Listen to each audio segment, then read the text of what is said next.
Pemirsa, pemerintah harus membayar utang jatuh tempo besarannya 800,33 triliun rupiah dan ini menjadi nilai yang terbesar sepanjang masa. Sekarang menjadi pertanyaan, apakah pemerintah mampu untuk membayarnya? Kita simak ya pemirsa untuk paparan berikut ini. Karena kita pertama akan melihat bagaimana penerimaan negara dan juga kinerjanya.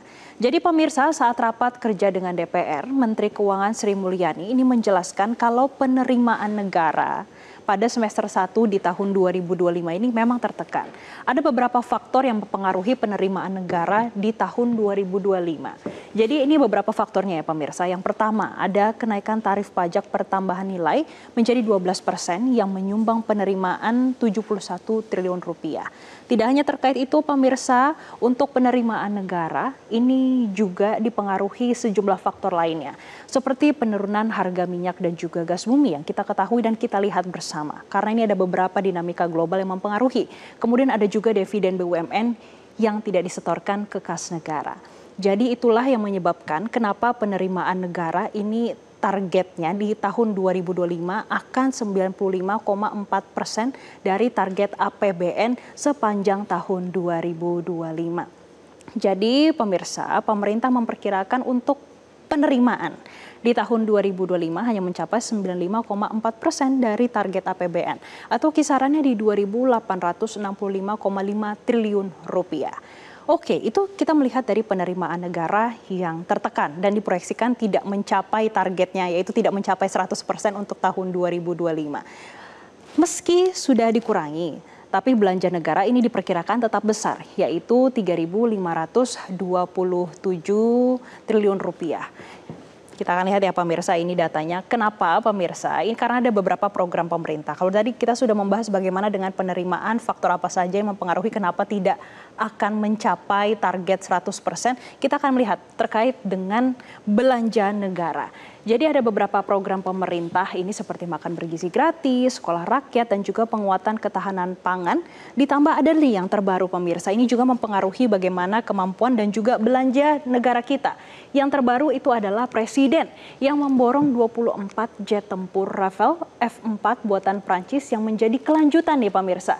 Ini kelanjutan dari kontrak pemesanan 42 jet tempur yang sudah diteken pada Februari 2022 lalu. Oke, jadi itu adalah belanja yang baru dikeluarkan.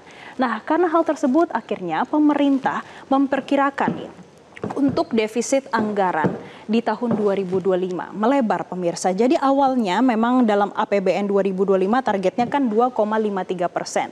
Kini menjadi 2,78%. Nah, karena melihat hanya defisit APBN yang akan melebar, apa yang akan dilakukan pemerintah?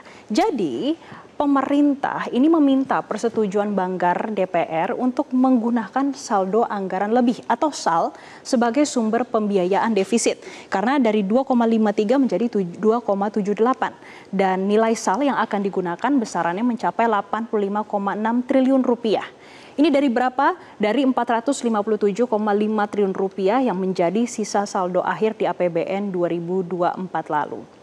Oke, kita sudah melihat bagaimana dari sisi penerimaan, faktornya apa saja yang menyebabkan tidak mencapai 100%, perkiraannya ya pemirsa, kemudian belanjanya yang juga masih besar, dan defisit anggarannya yang juga melebar dari 2,53 menjadi 2,78. Sekarang kita lihat bagaimana dengan pembayaran utangnya. Jadi pemirsa, di dalam slide ini kami menunjukkan bagaimana pembayaran utang jatuh tempo untuk tahun 2025. Ini sebetulnya sudah menjadi timeline dan ini yang sudah berjalan sepanjang tahun 2025. Kalau sekarang di bulan Agustus, ini pemirsa kita bisa lihat bersama ya dari 37,7 hingga di bulan Juli 34,7 triliun rupiah. Jadi pemirsa, utang pemerintah memang sudah mencapai 8.913 triliun rupiah. Ini untuk akhir tahun 2024. Nah, dari jumlah 8.913 triliun rupiah, sekitar 800T ini jatuh tempo pada tahun ini. Adapun tenggat pembayaran utang ada di setiap bulan yang nilainya berbeda-beda. Kita akan lihat pemirsa ini bagaimana nilainya dari bulan Januari ke Maret. Dan pemirsa yang paling menjadi puncak, Anda bisa lihat bersama ya. Ini pada bulan Juni, yang mana puncak pembayaran pokok utang tertinggi di tahun ini yaitu 187 triliun rupiah. Dan pemirsa, kalau kita melihat untuk semester 1 di tahun 2025, untuk jumlah outstanding utang pemerintah ini sudah mencapai 224,89 triliun rupiah. Artinya ini naik menjadi 9.138 triliun rupiah. Ini setara dengan 39,85% dari produk domestik bruto atau PDB. Dan apa artinya? Ini artinya ada penambahan utang baru dan juga kenaikan beban utang yang harus dibayar setiap tahunnya.